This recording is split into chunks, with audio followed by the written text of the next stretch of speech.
Okay, so hi everyone. Again, welcome to PyData Global. We made it to the final day, and I hope you all have been having a great time learning in this session so far.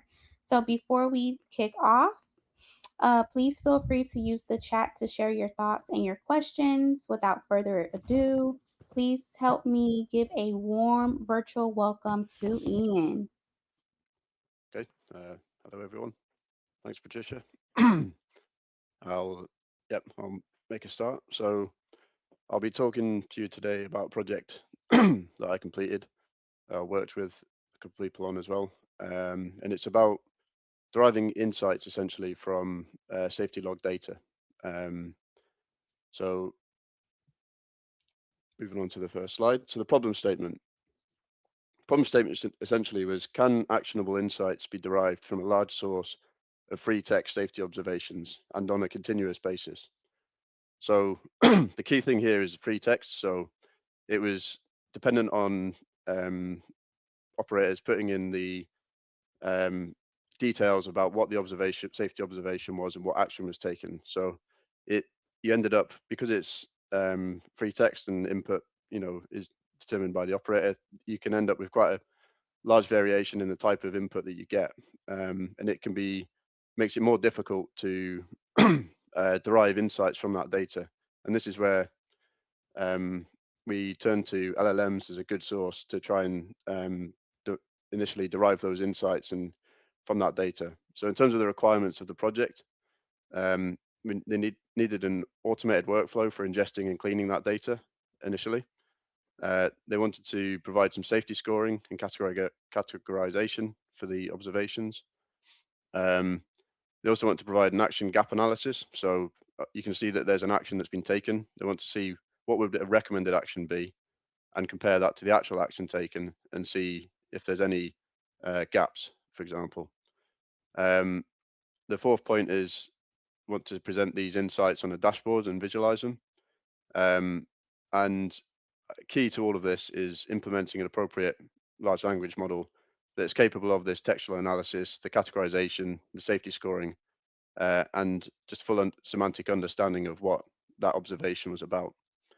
And as you can see, it's quite a large data set, about 13,000. So it does lend itself to an automated workflow. So the first part of the project was looking at the categorization of the observations and scoring them in terms of priority from 0 to 100. Obviously, 0 would be lowest priority. A safe observation. 100 would be a very urgent or observation that requires immediate attention. So this is the workflow that was set up. I'm going to go through each step in these slides, from data ingestion through to the dashboard. So this first part of the workflow was importing the safety observations, which we had in a CSV file format, into our Databricks. So all of these workflows that I'll describe were set up in notebooks within Databricks.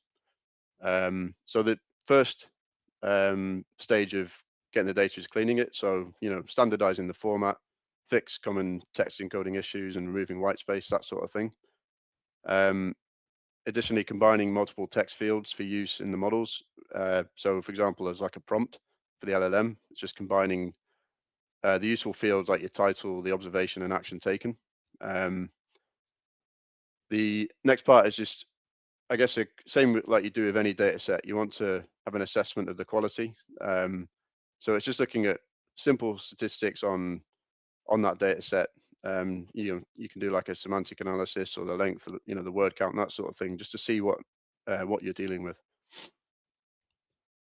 The next step in this process, so this is looking at the categorization of each observation.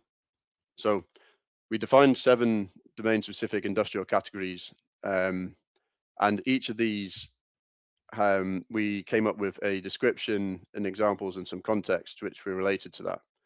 So the idea of this is, with these 7 categories, what the aim is to categorize each observation that we have against each of these categories.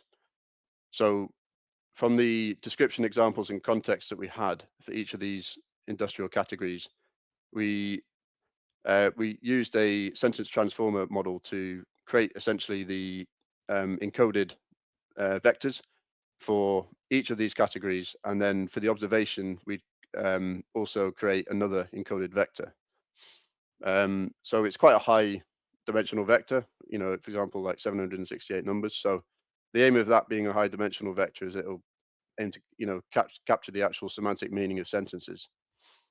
So once you've using this sentence transformer model to create the vectors for the 7 categories and the observation itself, you then can compare mathematically how close these vectors are to each other. So the idea is that sentences with similar meanings will have vectors that are close to each other within this vector space.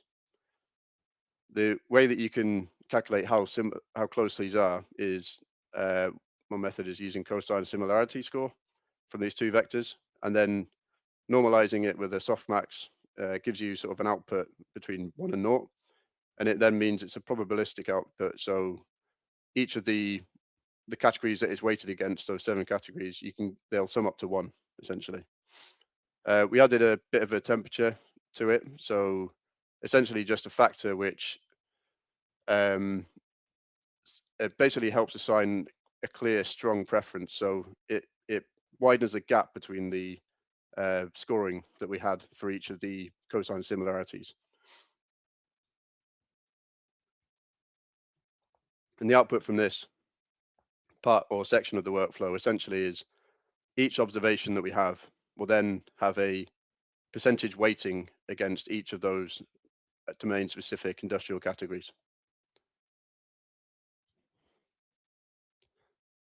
So moving on to the LLM, so actually scoring it. So in this case, you can see there in that prompt, we developed a prompt which would say, you're an expert safety observation scorer. And the output that we wanted from this LLM was a score from 0 to 100, giving, basically a priority score to that observation. So the model that we decided to use was the Microsoft Phi Mini Instruct.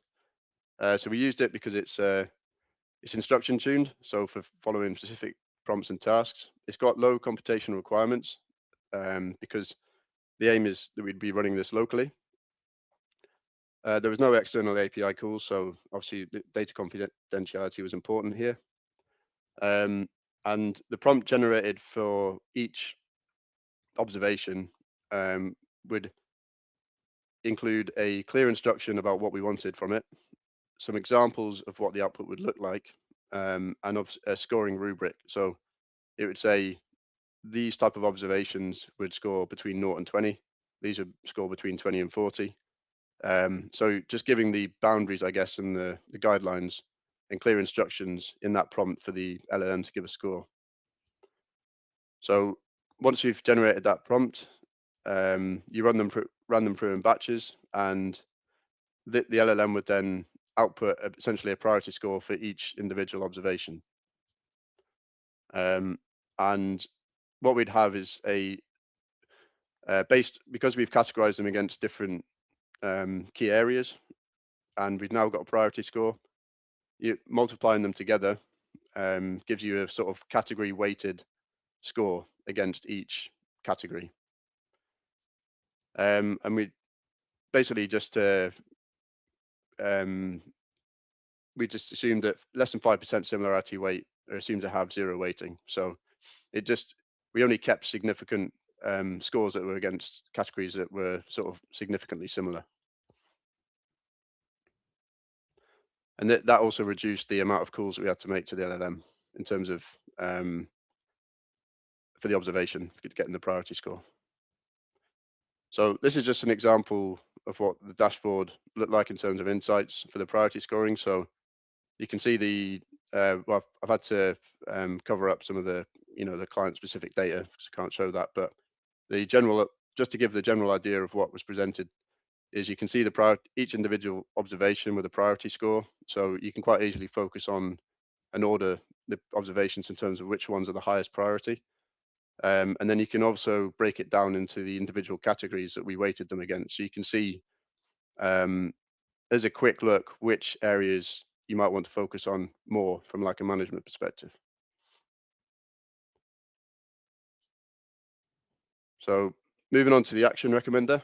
So this is the next part of the project, which was we've scored each observation in terms of like in a safety context of how important it might be.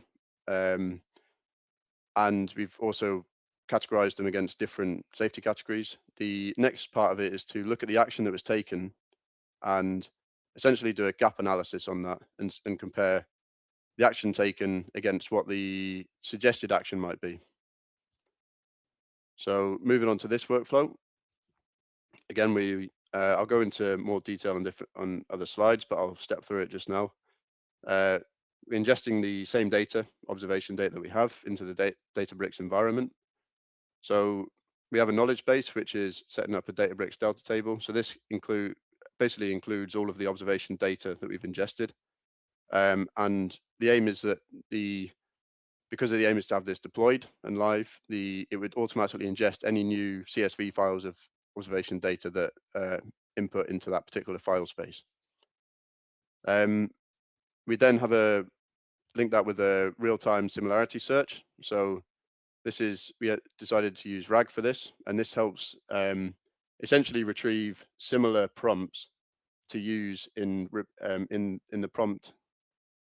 Similar observations to use in its prompt to the LLM. I'll go into more detail on why we used it and how we used it in the next slide.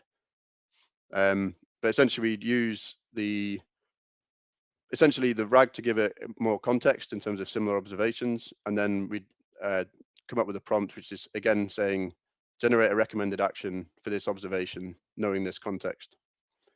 So in this case we used the Databricks Llama instruct LLM, which is in the environment, and then the LLM would output a recommended action for each of the observations.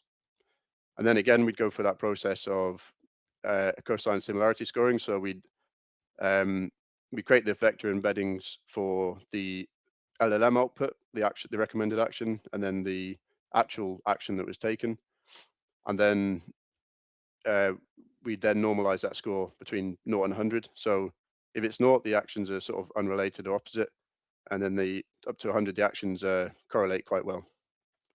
So the higher the action score, the better that the the more alignment the actual action is taken, and then the lower the action score, the higher priority it might be for the management to look at it. Okay, and then that's all fed into a dashboard.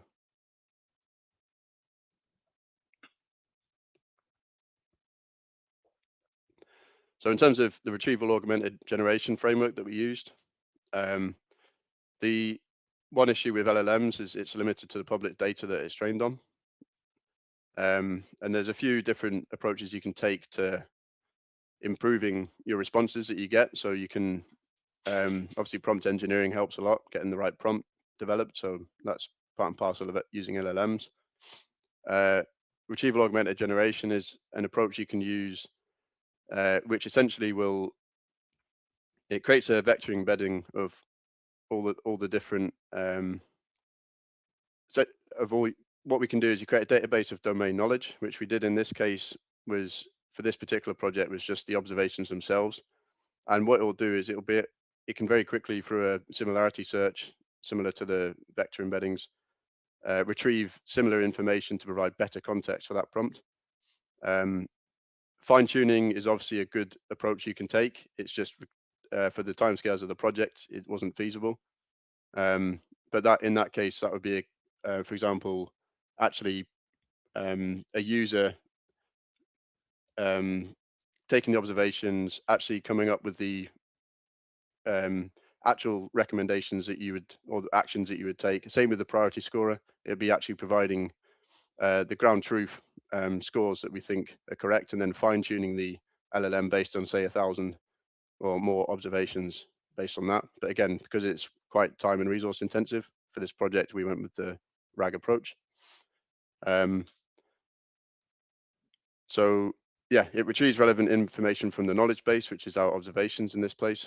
It augments the LLM's prompt by adding this retrieved context, and um, the LLM then uses this extra additional context to essentially generate a more factually grounded and relevant response.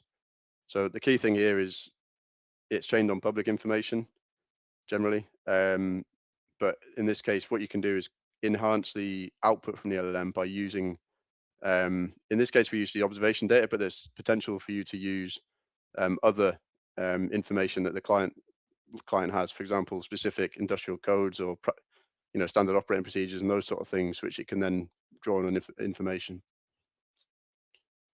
So yeah, in order to do this, created a vector search index to perform RAG. So it's essentially quite easy to do. It's just the entry point to a vector search index, which um, to our knowledge base and providing the context for the LLM. So the algorithm that Databricks uses is a hierarchical navigable small world algorithm. It's designed to work very quickly. So obviously we want to generate these responses quite quickly with the LLM. So this algorithm works well um, for finding similar observations very quickly. It it The trade-off with that is that it doesn't guarantee an absolute match like other more, I guess, methods that use maybe more robust, but it works for this particular application. And we use the Databricks embedding model to create those particular embeddings. I'll put some very brief code here, but it shows just the sort of, it's fairly simple way of just providing uh, using that vector search index with the data table just to extract similar observations.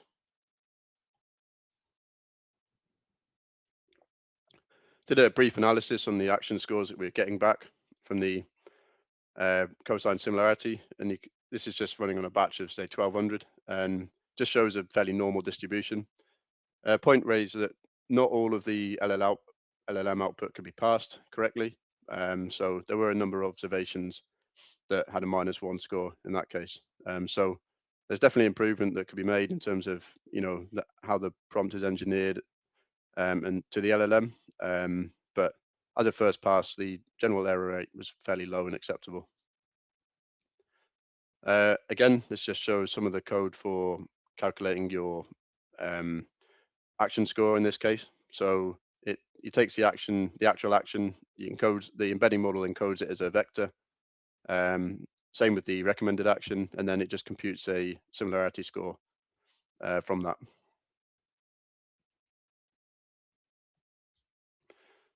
The output, I've just shown just a very brief output again, but it just shows the action scores that you have for each of the actions. So again, similar to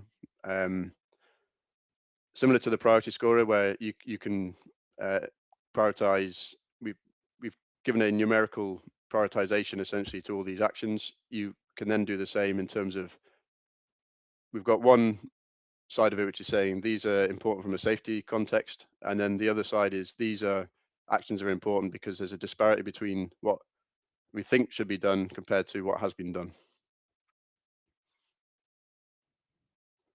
So I'll just go into the summary now. The key features of what we've developed. So it's a automated data ingestion. So it continuously ingests new data from source files. So this can help ensure that the knowledge base is always up to date whenever the client adds additional observations. The sentence transformers, the aim of them is to capture the contextual meaning and help with more accurate similarity searches and categorization against different safety categories.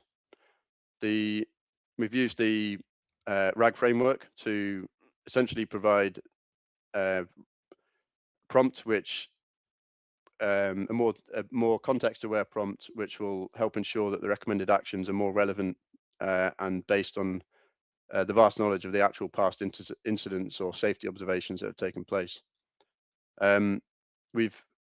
The workflows that we've developed have provided a quantitative action and priority scoring.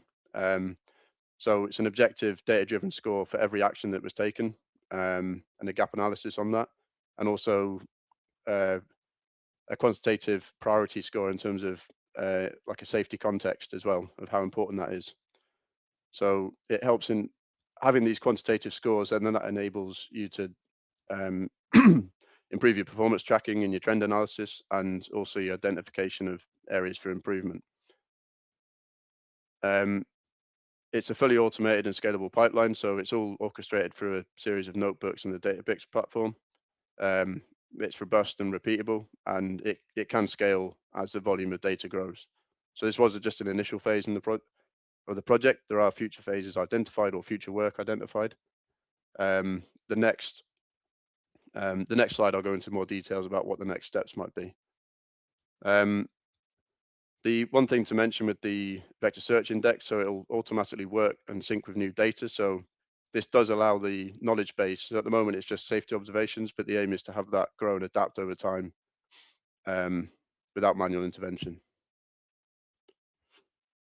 So the next step, so one thing is just improving the model performance. So this is our actual action scores and our recommended actions from the LLM and our safety scores. So we'd want to expand the knowledge base that it draws on from the RAG framework to include, for example, industry standard data, client internal guidelines and standards.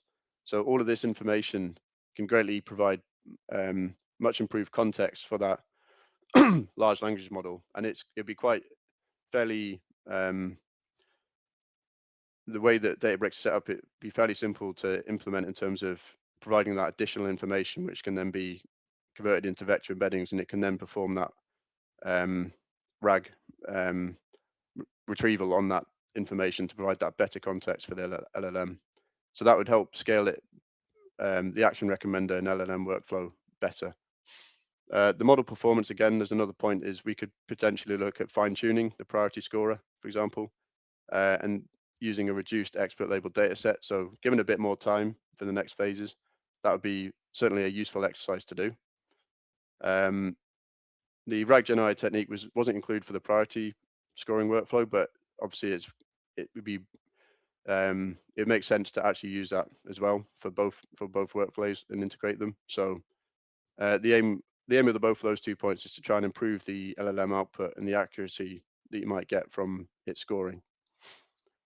The other part of it is actually developing the insights that you can gain from this data. So we'd like to extend the workflow to provide more detailed actionable analysis and visualization. So the key would be to, from all these scores and observations that we have, the aim would be to summarize the key safety themes and action areas on a monthly or user-defined time basis. So, and an additional second layer of categorization for the safety observations, sort of going that one step deeper or further in terms of what areas to focus on would be a useful additional insight. The integration is the last part. So in this case, it'd be connecting to the client systems in real time and monitoring the safety events and observations. So in this case, it'd be providing real-time categorization, priority scoring, and advisory of the required actions to operations personnel in quite a quick timescale. So for example, in being connected and embedded real time and integrated like that, it'd be able to potentially provide daily advisory summaries and on safety or similar. So there's quite a few next steps that we've identified to improve and develop on what we've initially developed. But yeah, I think that's given an overview of everything. Happy to take any questions. I've seen one question in the chat about will I be able to provide a copy of the slides. I believe so. I don't know if these the session's been recorded, but yeah, I can just check with the organizers and see what's allowed. But yeah, I don't see why not. All right. Thank you, Ian. That's great. Great start for the day 3. Um, any more question for Ian? The window is open. Yeah, Yeah, we have a question, Ian. yeah. So any strategies that we've adopted for feedback and evaluation? Um, so yeah, that's certainly one part of the next phase. I probably alluded to it or it was implicit, but the we do need to the output that we get from the LLM, it needs to go through a sort of thorough evaluation and review just to ensure that the responses we're getting actually make sense. So the um, first phase of the project that we've gone through, we've provided the whole workflow and its dashboarding and output to the client, and they're currently going through the process of reviewing that output and ensuring that it makes sense, and that sort of validation of what we're getting out back from the model. But the early indications are that it's done well. But it's a good point. It's a very very important thing. You can't just use the model without doing any sort of validation on the outputs you're getting.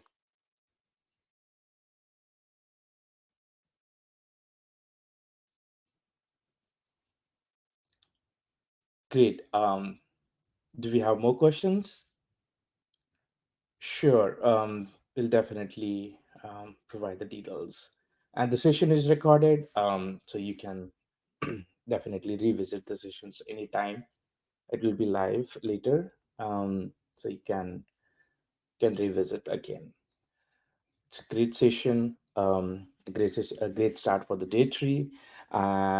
If you have more questions or any other details you'll learn from Jan, and you have any additional details for audience, please share, um, and we'll find it out how to share the presentation as well. Sure, of course. Yeah, perfect. So it's a great session again. We able to cover up within a time with great questions and a lot of insights and details. Um, I wish to everyone good rest of the day and more talks available now onward. So please join, um, learn, share with the community. It's a great learning day for us. Thank you so much for the time, Jan, and the great talk. Thank you, everyone, for the questions, participation, and sharing and learning here for the day three. With this, viewers, we're gonna end. We will end this session, and as per the schedule, you can join the next one. Okay.